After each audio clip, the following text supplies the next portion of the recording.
하나님 말씀 요한일서 3장 13절에서 24절 함께 읽겠습니다. 시작. 형제들아, 세상이 너희를 미워하여도 이상히 여기지 말라. 우리는 형제를 사랑함으로 사망에서 옮겨 생명으로 들어간 줄을 알거니와 사랑하지 아니하는 자는 사망에 머물러 있느니라. 그 형제를 미워하는 자마다 살인하는 자니 살인하는 자마다 영생이 그 속에 거하지 아니하는 것을 너희가 아는 바라. 그가 우리를 위하여 목숨을 버리셨으니 우리가 이로써 사랑을 알고 우리도 형제들을 위하여 목숨을 버리는 것이 마땅하니라. 누가 이 세상의 재물을 가지고 형제의 궁핍함을 보고도 도와줄 마음을 닫으면 하나님의 사랑이 어찌 그 속에 거하겠느냐. 자녀들아, 우리가 말과 혀로만 사랑하지 말고 행함과 진실함으로 하자. 이로써 우리가 진리에 속한 줄을 알고 또 우리 마음을 주 앞에서 굳세게 하리니, 이는 우리 마음이 혹 우리를 책망할 일이 있어도 하나님은 우리 마음보다 크시고 모든 것을 아시기 때문이라. 사랑하는 자들아, 만일 우리 마음이 우리를 책망할 것이 없으면 하나님 앞에서 담대함을 얻고 무엇이든지 구하는 바를 그에게서 받나니, 이는 우리가 그의 계명을 지키고 그 앞에서 기뻐하시는 것을 행함이라. 그의 계명은 이것이니 곧 그 아들 예수 그리스도의 이름을 믿고 그가 우리에게 주신 계명대로 서로 사랑할 것이니라. 그의 계명을 지키는 자는 주 안에서 거하고 주는 그 안에서 거하시나니, 우리에게 주신 성령으로 말미암아 그가 우리 안에 거하시는 줄을 우리가 아느니라. 아멘. 오늘은 요한일서 3장 13절에서 24절 말씀을 가지고요, 그리스도인의 마땅한 사랑 함께 합시다. 그리스도인의 마땅한 사랑, 한 번 더. 그리스도인의 마땅한 사랑, 이런 제목으로 말씀을 나눕니다. 여러분, 그리스도인에게는 그 이름에 걸맞는 책임이 주어집니다. 사람들은 교회를 생각하면 이렇게 생각합니다. 교회는 마땅히 일해야지 생각해요. 또 목사를 보면 성직자는 마땅히 일해야지 라고 생각한다는 거예요. 그리스도인들을 보면 교회 다녀? 그리스도인은 마땅히 일해야지 라고 생각을 한다는 거죠. 여러분, 우리가 그리스도인 된 것만으로도요, 사회적 통념상 구별돼야 될 기준이 우리에게 주어집니다. 우리는 그리스도인 됐다면 그때부터는 달라야 돼요. 이것을 다른 말로 하면 도의적 책임이다 라고 얘기할 수 있는 거예요. 예수 믿는 사람에게는 도의적 책임이 있습니다. 오늘 그런 이야기를 하려고 하는데, 에베소서 4장 13절을 보니까 사도 바울이 이런 얘기를 합니다. 같이요. 우리가 다 하나님의 아들을 믿는 것과 아는 일에 하나가 되어 온전한 사람을 이루어 그리스도의 장성한 분량이 충만한 데까지 이르리니. 이 사도 바울의 메시지를 통해서 보면 무슨 얘기하고 있는 거냐면, 우리는 그리스도인이라면 그리스도의 장성한 분량까지 이르러야 된다, 이 얘기하고 있는 거예요. 이 장성하다라고 하는 것이 완전히 자랐다라고 이야기하는 것인데, 원어 그대로 의미를 얘기한다면 완전한 충만, 이런 의미를 가지고 있어요. 그러니까 사도 바울이 그리스도인에게 주는 메시지가 뭐냐면, 너희는 그 완전한 충만 되신 예수님처럼 예수님 닮아 살아야 한다. 따라합시다. 나는 그리스도인으로서 예수님을 닮겠다. 아멘. 그리스도인은 예수님을 닮아야 돼요. 여러분, 그런데 우리가 예수님을 닮는다라고 하는 기준을 얘기할 때 오늘 나 자신을 보면 실망스러워요. 예수님 닮지 못한 모습이 많기 때문에. 그러니까 어떤 의미를 가지고 있는 거냐면, 예수님 닮는 것이 우리의 목표. 아멘. 예수님 닮는 게 목표가 되고 우리는 그 목표를 향해서 계속 전진해 나가야 한다, 이 메시지를 사도 바울이 우리에게 주고 있는 거죠. 여러분, 이런 겁니다. 헬스클럽에 가입한 사람이 처음 안내를 받습니다. 여기는 이런 기구가 있고요, 저기는 이런 기구가 있습니다. 그런데 헬스클럽 가보신 분들은 아시죠? 지나가는 길목마다 벽에 뭐가 붙어 있어요?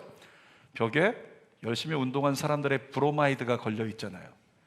브로마이드 여성 어떤 운동가들의 사진이 걸려 있고, 또 브로마이드 남성 운동가들의 사진이 걸려 있습니다. 보셨죠? 막 이렇게 막 생긴 거, 그런 거. 그런 사진들 보면 어떤 마음이 들어요? 야, 나 이 헬스클럽에서 운동 열심히 하면 나도 저렇게 될 수 있겠다, 꿈꿀 수 있잖아요. 여러분, 그런데 그렇게 몸이 만들어진 사람들이요, 내려와가지고 헬스 기구 운동하는 걸 봤는데 정말 제 사용말로 장난이 아니더라고요. 바벨을 이렇게 누워서 드는데 좀 마른 사람이라고 생각하는데도 100kg가 넘는 무게를 바벨을 막 드는 거예요. 제가 한 번은 운동하다가 어떤 한 분을 봤는데 이렇게 좀 체형이 좀 말랐고 키도 170이 안 돼 보여요. 그리고 그 남자분이 누워가지고 다리로 이 무게를 들어 올리는 운동을 하는데요, 키로수를 얼핏 제가 세봐도 한 240kg가 되는 것 같아요.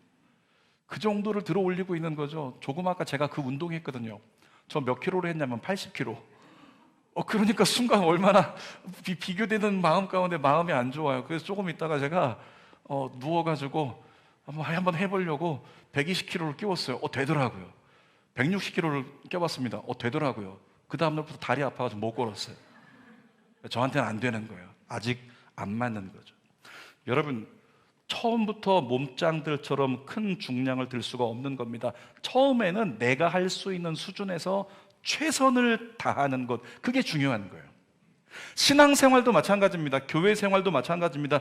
교회 왔는데 우리 등록하시는 우리 이재림 성도님, 장윤석 우리 남편이 아주 씩씩해요. 아주 활기가 넘칩니다. 그러니까 교회 와서 보니까 신앙생활 제일 열심히 하는 분이 장로님이다. 더군다나 내가 장로님 셀렸으니까 난 이제 장로님처럼 해야겠다. 처음부터 안 된다는 거죠. 처음부터는 내가 할 수 있는 수준부터 시작을 하는 겁니다. 앞에 현수막 보니까 숫자가 써 있네요. 기한 돌파, 그러고 기한 돌파 무슨 의미인지 아시죠?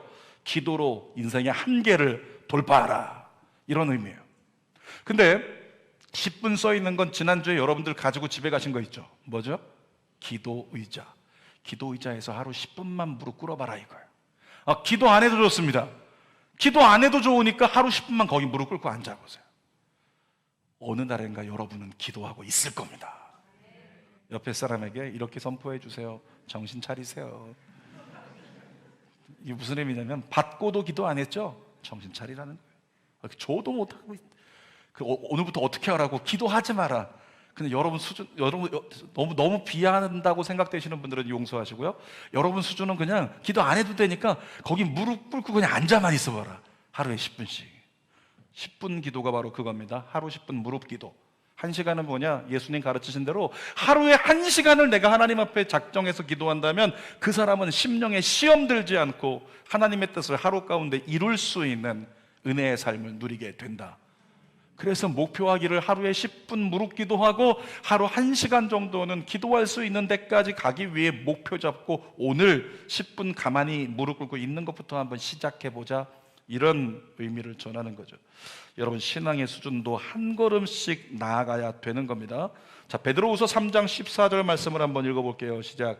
사랑하는 자들아, 너희가 이것을 바라보나니 주 앞에 점도 없고 흠도 없이 평강 가운데 나타나기를 힘쓰라. 베드로 사도도 우리에게 부담을 주네요. 얘기합니다. 너희들이 점도 없고 흠도 없기를 원한다. 근데 오늘 내 모습은 점도 있고 흠도 있어요. 여전히 부족하단 말이에요. 근데 베드로가 뭐라고 끝에 썼어요? 점도 없고 흠도 없는 데까지 이룰 수 있도록 오늘 뭐 하라고 세 글자 써 있어요? 뭐 하라고요? 힘쓰라. 따라합시다. 힘쓰라. 자기 자신에게 힘쓰라. 힘쓰라는 게 뭐예요? 노력하라는 거예요. 거기 목표를 두고 거기에 이를 때까지 노력하라는 얘기죠. 제가 요즘에 금요 성령 집회 때 2주 전에 얘기했던 것처럼 한 청년을 트레이닝 시키고 있는데, 이 청년을 먼저 이제 다이어트부터 체중 다이어트 시키고 마음 다이어트 시키고 이러느라고 제가 훈련하고 있는 거예요. 이 청년에게 제가 가르쳐 주었습니다. 식단은 이렇게 조절하자. 아침 이렇게 먹고 점심 이렇게 먹고 저녁 이렇게 먹고, 그리고 하루에 10,000보만 좀 걸어보자, 이렇게 주문을 했어요. 그랬더니 눈 동그래져가지고 어떻게 하냐고, 그거 10,000보를 어떻게 걷냐고 아이가 두려워합니다. 시켰더니 첫째 날은 어찌어찌해서 10,000보를 걸어서 10,000보 걸었다고 캡처해서 저한테 보냈어요. 둘째 날 갑자기 연락이 왔습니다. 제가 뭐 하느라 전화를 못 받았는데 계속 오는 거예요. 한 7통 온 것 같아요. 계속 오는 겁니다. 큰일 났다. 걷다가 다리 부러졌나 보다. 걷다가 문제가 생겼나 보다. 이런 생각을 했어요. 근데 이 친구가 전화 왔는데 나중에 받아보니까 무슨 얘기냐면, 목사님 지금 3,000보 걸었어요. 그래 잘했다. 계속 걸어. 근데 목사님 죽을 것 같아요. 죽을 것 같아요. 힘들어서. 그러면 목사면 어떻게 해야 되는 거예요? 오늘 그만 집에 가서 쉬어라 이래야 되잖아요. 근데 앞에 있는 목사가 뭐라고 했는지 아십니까? 그 친구한테 따라하게 시켰어요. 마치 구호처럼. 여러분이 한번 따라해 보십시오. 걷다 죽자. 사실 뭐 걷다 죽자. 제가 걷다 죽자고 그렇게 계속 고백하게 하면서 너 앞으로 오늘부터 앞으로 한 달 동안 계속 외쳐. 걷다 죽자, 걷다 죽자, 걷다 죽자. 지금은 또 한 가지 옵션이 늘어가지고 여러 가지 해보고 싶은 게 있는데 제가 얘기합니다. 참으라고. 그래서 참다 죽자, 참다 죽자. 그렇게 가르치고 있어요.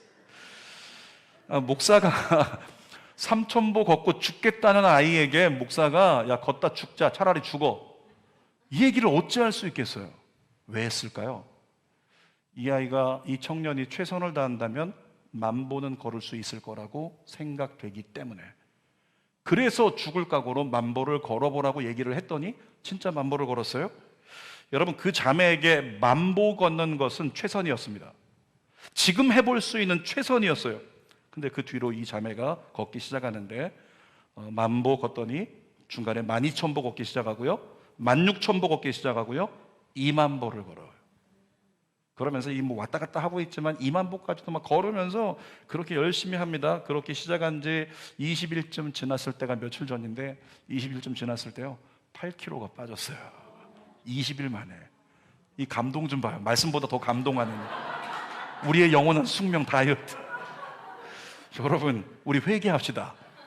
회개해야 돼요. 저부터 회개하겠습니다. 우리는 늘 얘기합니다. 왜 안 돼? 몸은 왜 안 빠질까? 안 빠질까? 여러분 정신 차리세요. 안 빠진 게 아니라요, 안 뺀 거예요. 그 자매를 통해 발견되는 거죠. 안 빠진 게 아니라 안 뺀 거라고. 여러분, 그 자매는 지금 할 수 있는 만큼 최선의 노력을 쏟았고 결과로 열매가 주어진 겁니다. 우리의 신앙도 마찬가지라는 생각이 듭니다. 예수님을 닮기 위해서, 예수님 닮는 게 목표고 예수님 닮기 위해 노력해야 합니다.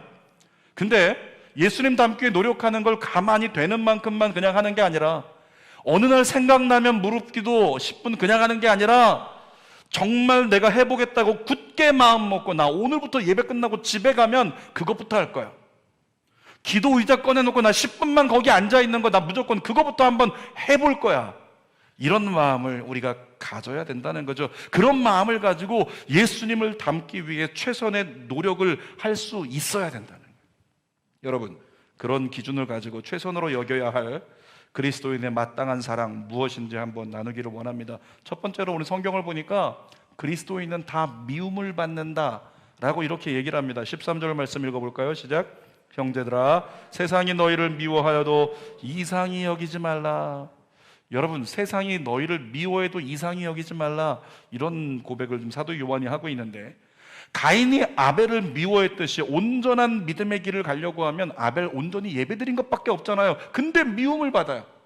여러분들이 주님 온전히 따라가려고, 예수님 닮아가려고 노력하는 순간 기억하십시오. 여러분은 사탄에게 미움 받습니다. 그리고 사탄이 미워하는 인간들을, 이용하는 인간들을 통해서 여러분을 미워하게 만들어요. 믿음 안에 걸어가려고 하면.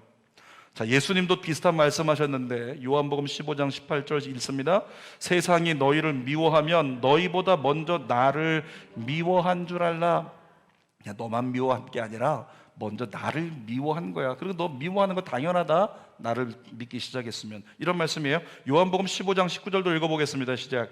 너희가 세상에 속하였으면 세상이 자기의 것을 사랑할 것이나 너희는 세상에 속한 자가 아니요 도리어 내가 너희를 세상에서 택하였기 때문에 세상이 너희를 미워하느니라. 여러분, 예수님 마음이 이겁니다. 얘들아, 나를 따름으로 넌 미움받을 거야. 미움받는 걸 당연하게 여기고 잘 견뎌라. 따라합시다. 미움받는 건 당연한 거다. 다시 한번, 미움받는 건 당연한 거다. 미움받는 거 당연한 거라고 이렇게 이야기를 하시고 계신 거예요. 제가 예전에 청년들 데리고 지하철 전도를 한 적이 있었는데요, 여러분, 지하철에 타가지고 찬양도 부르고 전도지 나눠주고 사탕을 같이 얹어서 나눠줬단 말이죠. 근데 어떤 형제가 정말 와, 내가 복음을 전할 수 있다니 좋아가지고 이 전도지를 가지고 사탕을 인사하면서 나눠줬어요. 근데 어떤 연세가 있는 할아버지에게 이렇게 드렸는데 그 할아버지가 술을 드셨는지 갑자기 이 청년을 딱 붙잡고 놓지 않고 훈계하는 겁니다. 어디 시끄럽게 하고 말이야, 이렇게 사람 불편하게 하고 무슨 예수가 있다고 그러면서 막 꾸중을 계속 하는 거예요. 청년이 놔달라고 하는데도 놔주지 않고 계속 핍박하는 겁니다. 그 청년이 시험 들어가지고 나 다시 전도 안 할 거라고, 그리고 이제 돌아갔어요. 제가 그 광경을 보고 전도에서 일어날 수 있는 영적 전쟁에 대해서 제가 교육을 했습니다. 그러면서 전도라고 하는 것은 생명을 살리는 일이기 때문에 죽이는 영인 사탄이 제일 싫어하는 게 전도다. 그래서 전도하려고 하면 사탄에게 미움받고 사탄이 사람을 이용해서 우리를 공격할 거다. 미움받는 것 당연한 거다. 핍박받는 것 당연한 거다. 그리고 가르친 거예요. 여러분, 그랬는데 그 뒤에 다시 전도를 참여하는데 이 청년이 마음이 달라졌어요. 속으로 계속 되뇌이는 겁니다. 미움받는 거 당연한 거다. 핍박받는 거 당연한 거다. 이러고 나가서 복음을 전하고 있는데 지하철에서 똑같이 전도지와 사탕을 나눠줄 때 갑자기 어떤 한 남자분이 그냥 가래침을 갖다가 몰아가지고 그 형제 신발에다 뱉어버렸어요. 퇴하고. 그 신발 위에 그 깨끗한 거기 위에 막 묻어 있으니까 얼마나 마음이 화가 나고 상심되겠습니까? 근데 이 형제가요, 시험이 안 들어요. 마음이 안 상해요. 그 순간에 그거 쳐다보면서 고백합니다. 미움받는 거 당연하다. 핍박받는 거 당연하다. 그러면서 마음이 괜찮더라고요. 사랑하는 여러분, 예수 믿는 사람은 예수 안 믿는 세상 사람들에게요, 핍박받고 미움받게 되어 있습니다. 다 그런 일이 일어나는 건 아니지만 그런 일이 일어날 때 기억하시라고요. 미움받는 게 당연하다. 핍박받는 게 당연하다. 그런데 이 미움과 핍박이라고 하는 게 세상에서만 일어나냐고요? 그렇지 않습니다. 가정에서도 일어나고 교회 안에서도 일어나요. 사단이 교회 안에서 서로 시기해가지고 질투하게 하고 갈등하게 하고 그러면서 서로 손가락질하고 판단하게 하고 정죄하게 하고 서로 미워하게 해서 교회 안에 있는데 원수가 돼버리는 이런 일들도 많이 일어난단 말이죠. 자, 그들에게 오늘 본문의 사도 요한이 뭐라고 하는지 한번 읽어볼까요? 14절 읽습니다. 우리는 형제를 사랑함으로 사망에서 옮겨 생명으로 들어간 줄을 알거니와 사랑하지 아니하는 자는 사망에 머물러 있느니라. 여러분, 이게 무슨 얘기냐면 우리가 만약에 믿음의 공동체 안에 있는 형제들을 사랑한다면 사망에서 생명으로 들어간 줄 알게 될 거다. 정말 구원받은 증거로 알게 될 거야. 그런데 만약에 믿음의 공동체 안에 있는 형제를 사랑하지 못하면 그는 사망에서 생명으로 옮겼다는 증거를 찾을 수가 없다. 그러니까 구원받지 못했을 가능성도 있다. 이런 얘기를 하고 있는 거죠. 그런데 그 대상이 되는 형제요, 믿음의 형제를 사랑함으로 이렇게 써 있는데 대상이 되는 믿음의 형제들이 내 마음에 좋을 수도 있지만 좋지 않을 수도 있단 말이에요. 내 마음에 드는 사람도 있지만 들지 않는 사람도 있고 교회 안에 있지만 나에게 사기친 사람도 있고 교회 안에 있지만 나를 못되게 하는 사람도 있고 나를 무시하는 사람도 있다는 거예요. 정말 나를 미워하는 사람도. 그런 사람이 있는데도 불구하고 주님은 말씀하시는 겁니다. 너를 미워하는 자일지라도 그를 뭐라고요? 네가 그를 사랑한다면 넌 구원받은 자고 네가 그를 사랑할 수 없다면 넌 구원받지 못할 수도 있다. 그런 얘기하고 있는 겁니다. 여러분, 이 개념을 하나님이 세우신 교회라는 공동체를 이해하면 미움을 이겨낼 수 있다고 얘기를 해요.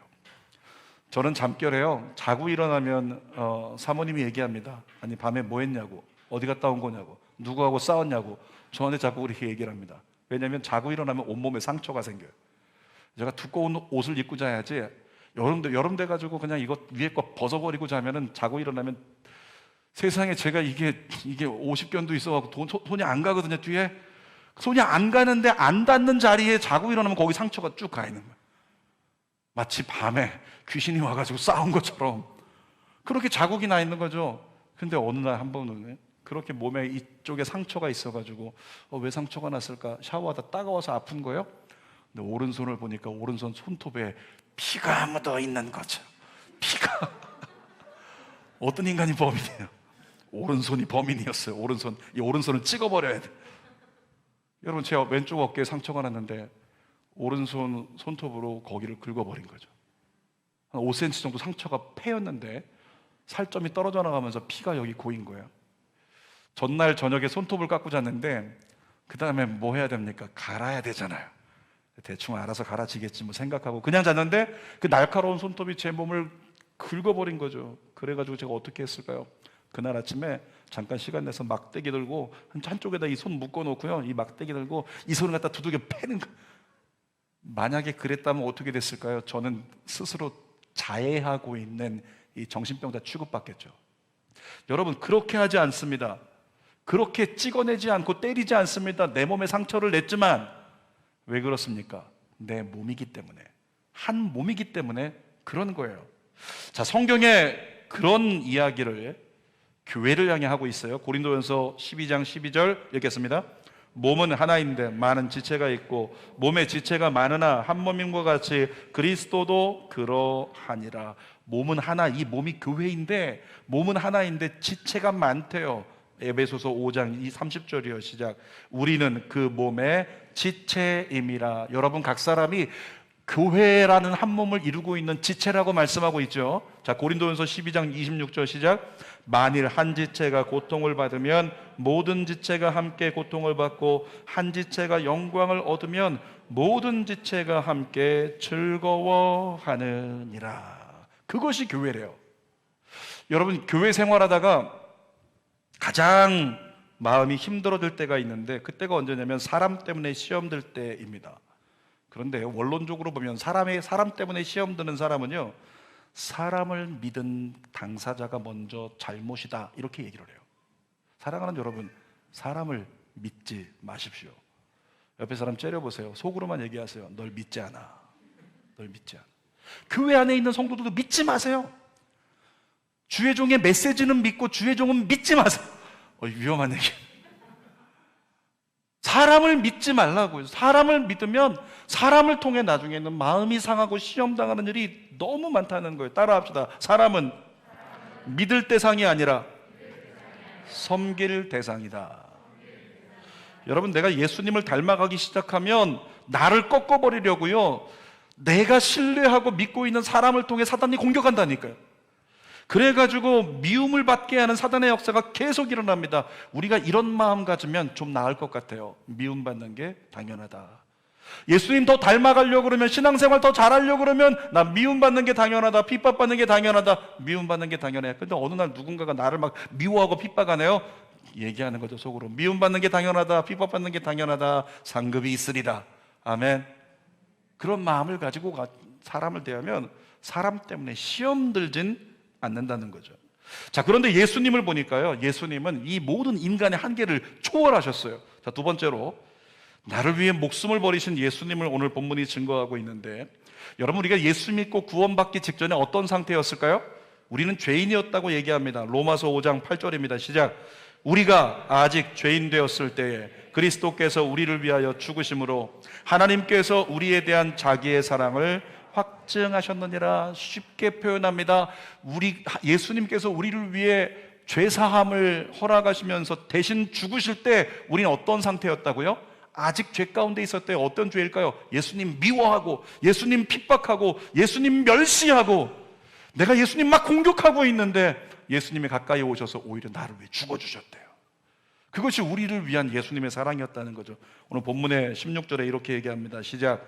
그가 우리를 위하여 목숨을 버리셨으니 우리가 이로써 사랑을 알고 우리도 형제들을 위하여 목숨을 버리는 것이 마땅하니라. 여러분, 거기에 어떻게 얘기할 수 있냐면, 그가 그를 미워하는 나를 위해 목숨을 버리셨으니 우리도 나를 미워하는 형제를 위해 목숨을 버리는 것이 마땅하니라. 아멘입니까?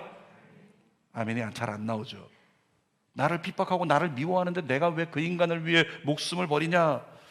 여러분, 지금 당장 뛰어나가가지고, 아, 그렇구나, 우리 서로를 위해 죽는 게 맞는 거구나, 그래서 뛰어나가서 갑자기 그냥 목숨 버리고 당신을 위해 내 심장을 줄게요, 당신을 위해 내 간을 드림, 이렇게 하라는 게 아니고요, 정말로 서로를 그만큼 사랑할 수 있는 걸 목표 삼고, 그리고 오늘 내가 할 수 있는 수준에서 그렇게 생명과도 같은 것을 나눌 수 있는 그 삶을 살라는 게 오늘의 요지입니다. 여러분, 물질 문명 사회를 살아가는 저와 여러분들에게 없어서는 안 될 것, 생명 같은 것이 있어요. 뭐니 해도 뭐가 있을까요? 생명과도 같이 여기죠. 이거 없으면 안 됩니다. 그게 뭐예요? 남들에게 절대 줄 수 없는 거, 그냥 줄 수 없는 거, 돈이잖아요. 돈. 물질이요, 물질. 성경은 물질을 생명처럼 여겨요. 그래서 성경에 뭐라고 얘기하냐면, 야, 물질이 있는 곳에 너의 마음이 있다. 잠언에 뭐라고 얘기하냐면 생명의 근원이 마음에 있대요. 그러니까 결국에는 생명이라고 하는 것이 물질과 같은 수준의 것으로 하나님은 우리에게 설명하고 계시더라는 거예요. 우리는 물질에 대해서 나의 소유권을 주장합니다. 아무리 성도끼리라도 지갑 공유하지 않습니다. 이건 내 거기 때문에 안 되는 거죠. 아무리 사랑한다고 고백해도 안 되는 것입니다. 그런데 하나님은 물질에 대한 소유권을 분명히 밝히고 계세요. 신명기 8장 18절 읽어봅시다. 시작. 내 하나님 기억하라. 그가 내게 재물 얻을 능력을 주셨음이라. 따라합시다. 내가 버는 것은 하나님이 주셔서 버는 것이다. 그러니까 엄밀히 따지면 하나님이 베풀어 주신 걸 내가 가서 모아온 게 물질이라는 거예요. 그러니까 그 소유권이 사실은 누구에게 있냐면 하나님께 있다는 거죠. 여러분, 이걸 깨달으면요, 물질에 욕심 부리지 않게 된다는 겁니다. 자, 그리스도인의 마땅한 사랑은 뭐냐면 형제를 위해 목숨을 버리는 사랑이지만, 오늘 사도 요한이 우리에게 얘기하는 게 그 시작은 말이야 물질이야 라고 얘기하고 있어요. 17절을 볼까요? 17절 정확히 읽어보겠습니다. 시작. 누가 이 세상의 재물을 가지고 형제의 궁핍함을 보고도 도와줄 마음을 닫으면 하나님의 사랑이 어찌 그 속에 거하겠느냐. 사랑하는 여러분, 어려움을 당한 사람이 있는데 말로만 사랑한다고 얘기하고 그 사람을 위해서 조금이라도 내 것을 나눌 생각이 없다. 이건 사랑이 아니라는 거예요. 그건 가짜라는 거죠.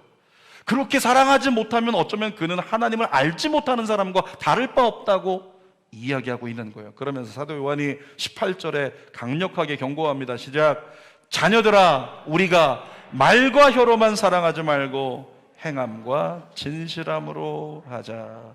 여러분, 말과 혀로만 사랑하는 건 누구나 할 수 있는 겁니다. 근데 말과 혀로만, 이 말로만 사랑한다, 사랑합니다, 사랑합니다, 옛날에 얘기했죠. 이건 누구하고 똑같다고요? KT 직원하고 똑같다고요. 말로만 사랑하지 말고 진짜 사랑하면 뭐가 열려야 된다? 지갑이 열려야 된다고 얘기했었어요. 진짜 사랑하면 그의 궁핍함을 보고 내가 나눌 수 있는 건 나눌 수 있는 자가 되라 얘기를 했었잖아요.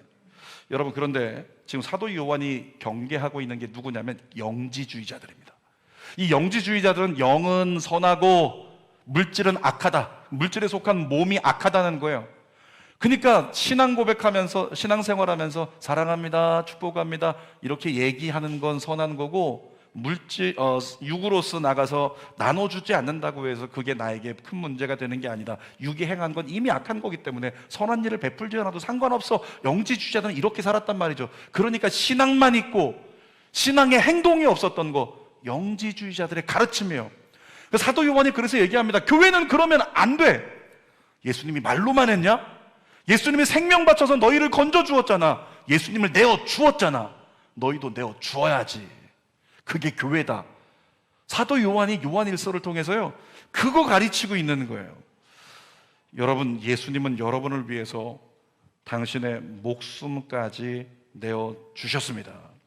그렇다면 저와 여러분이 예수님을 정말 사랑한다면 예수님의 말씀과 하나님의 뜻이 있는 곳에 여러분의 생명을 내어놓을 수 있어야 되는데, 이 생명이 무엇과 같다고요?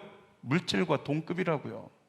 내가 가지고 있는 물질을 하나님의 뜻이 있는 곳에 내어줄 수 있어야 된다. 이 이야기를 성경에서 강조하고 있는 거죠. 교회 헌금 많이 하라는 이야기가 아닙니다. 내 주변에 있는 형제들의 재정적 상황을 안다면 적더라도 나누며 살라, 이렇게 말씀하고 있는 겁니다.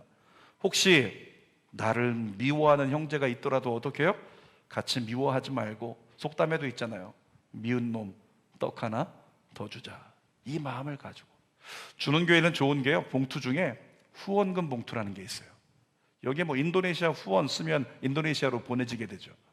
근데 여기에다가 가장 쉬운 방법, 이렇게 쳐다보는 겁니다. 한번 둘러보는데 보니까 우리 아무개 집사님 보니까 지금 한 달째 옷이 똑같네, 없나 보다 생각을 해서, 뭐 예를 들면 주변에 있는 사람 보니까 좀 힘든 것 같아요, 어려움을 당한 것 같아요. 그러면 그 사람을 위해서 내가 나눌 수 있는 것 많이도 필요 없습니다. 내가 나눌 수 있는 것 격려가 될 수 있다면, 그래서 후원금 봉투에 아무개 이름을 써가지고 후원금이 들어가면 재정부에서 후원금으로 들어온 건 다 그 사람에게 전달해 주거든요.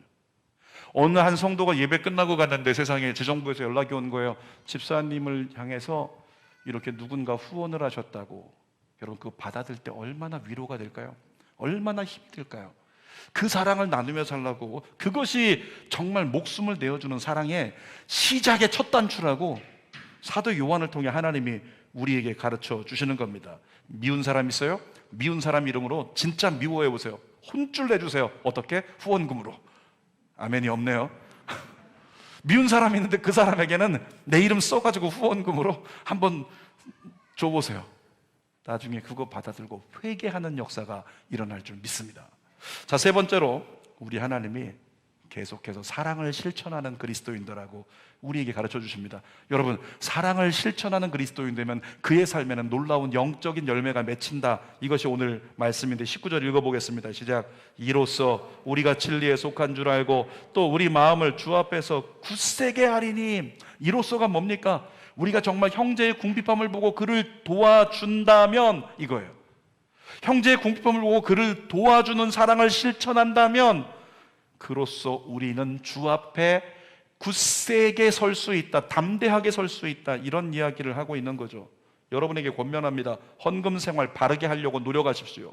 물질로 어려운 사람을 돕는 일을 지금보다 더 열심히 하세요. 따라합시다. 인색하지 말자. 인색하지 말자.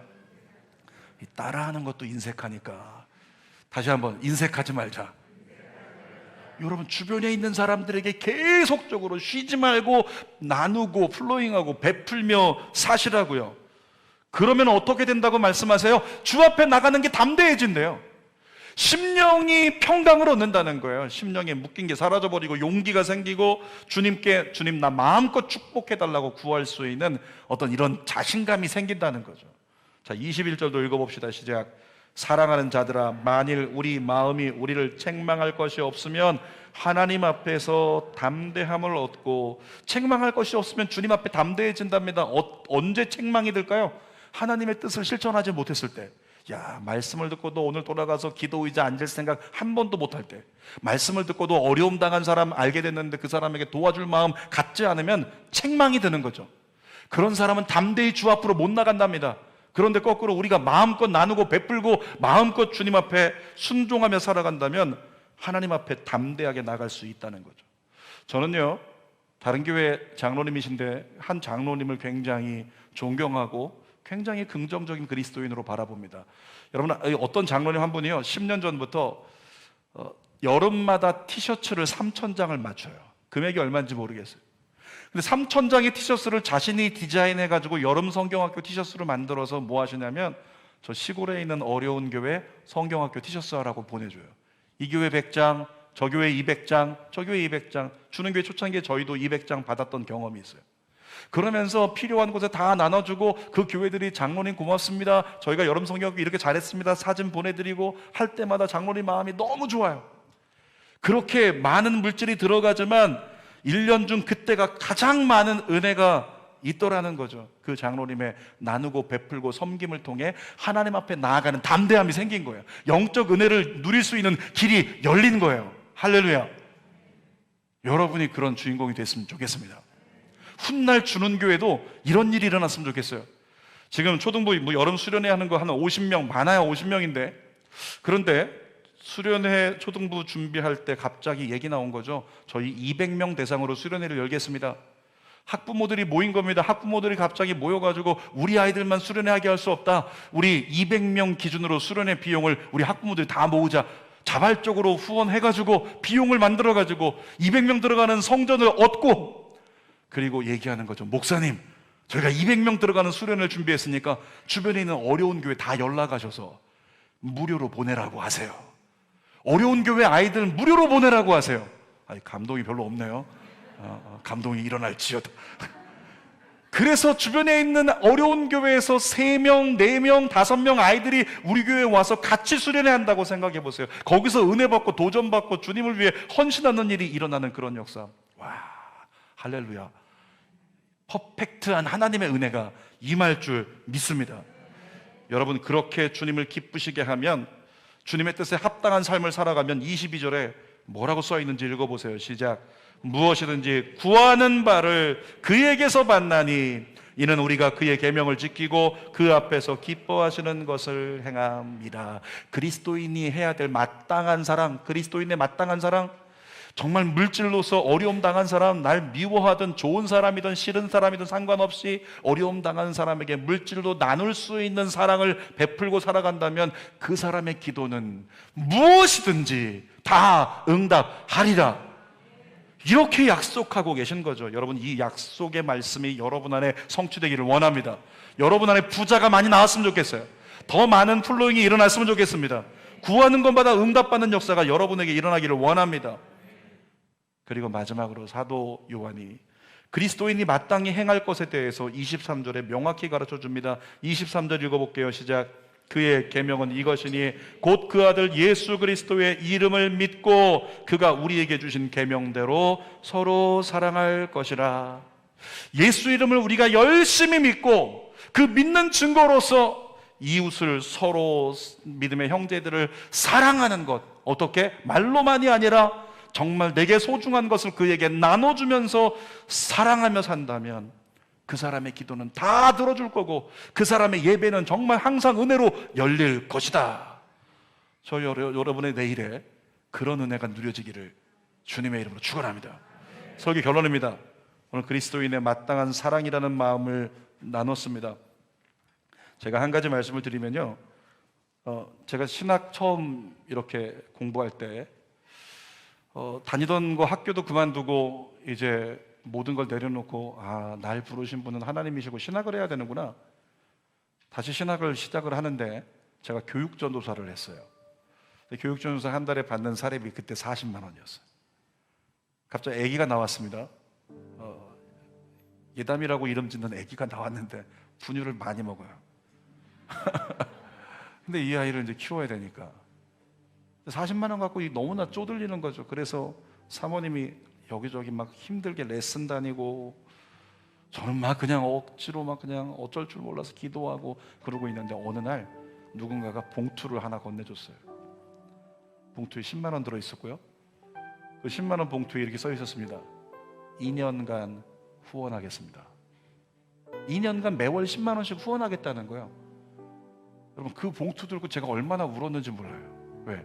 제가 집에 가져갈 수 있는 거 40만 원밖에 없는데 거기에다가 10만 원은 엄청 큰 거잖아요. 11조 4만 원 하고 나면 36만 원 남는데 이 10만 원이 늘어버려가지고 11조 5만 원 하고 나면 45만 원이 남아있네요. 그래서 좋아가지고 어쩔 줄 몰라서 울다가 제가 하나님께 기도했어요. 하나님, 저 나중에 제가 나눌 수 있을 때요, 제가 정말 많이, 더 많이 나누고 베풀게요. 그렇게 기도하고 실제 나중에 정식 사역자가 되었을 때 제게 있는 것으로서 기회 될 때마다 계속 나눴어요. 그러다 보니까 하나님이 교회를 세웠는데 교회 이름을 한글로는 주는 교회. 보는 사람마다 전부 다 착각합니다. 기빙 처치인 줄 알고. 제가 얘기하죠. 기빙 처치 아니에요. 우리 God is 처치입니다. 주님은 교회시다. 우리 주는 교회 아니라고. 근데 결국에는 하나님이 주는 교회가 되게 하죠. 사랑하는 여러분, 그렇게 주고 또 주다 보니까 예배가 즐겁고 하나님 앞에 당당하고 기쁘고 하나님과의 막힌 담이 하나도 없더라는 거예요. 그 은혜가 여러분들에게도 누려지기를 원해서 좋은 일 있다고 얘기하면 제가 얘기합니다. 하나님 기쁘시게 하라고, 섬기라고, 베풀라고, 기회 있을 때마다 나누라고. 사랑하는 여러분, 제가 누렸던 은혜를, 예배의 기쁨의 은혜를 여러분도 누리시기를 주님의 이름으로 축복합니다. 혹시 예배가 막힌 분이 계세요? 차라리 시험 한번 해봐요. 이번 주 한 주 살아가면서 진짜 어려운데 찾아가지고 물질로 후원해보세요. 그리고 다음 주 예배에 나의 예배가 어떤지 한번 테스트해봐요. 전 믿습니다. 예배의 문이 열릴 거라고. 기도하겠습니다. 살아계신 아버지 하나님, 그리스도인의 마땅한 사랑은 형제를 위해 목숨을 내어주는 건데 우리가 목숨을 지금 내어줄 수 없지만 주님이 물질로 형제를 도우라고 말씀하시는 음성을 듣습니다. 살아계신 아버지, 우리 서로가 서로를 격려하면서 서로의 필요를 돌봐주고 나눠주고 베풀어주며 살아갈 수 있는 믿음의 공동체 되게 하여 주시옵소서. 정말로 메말라버린 우리 성도들의 심령에 단비를 부어주시고 성령의 단비로 주의 말씀에 순종할 수 있게 하시고 정말로 이 단비가 흘러가서 모든 것을 소생시키듯이 하나님의 사랑에 대한 믿음의 순종이 모두를 소생케 하는 열매를 맺기까지 나아갈 수 있도록 인도하여 주시옵소서. 예수님의 이름으로 기도드립니다. 아멘. 두 손을 가슴에 얹겠습니다. 우리 찬양 부르면서 나의 심령에 하나님의 은혜의 담비가 촉촉히 져서 주의 말씀에 순종하는 그리스도인의 마땅한 사랑을 실천하며 살아갈 수 있는 인생 되기를 소망하며 우리 함께 찬양하고 잠시 기도합니다. 빈들의 마른 풀같이 시들은 나의 영혼 주님이 약속한 성령 간절히 기다리네. 가물어 메마른 땅에 담비를 내리시듯 성령의 담비를 부어 새 생명 주옵소서. 3절 철 따라 우러르네. 조목이 무성하니 갈급한 내 심령 위에 성령을 부소서. 가물어 메마른 땅에 담비를 내리시듯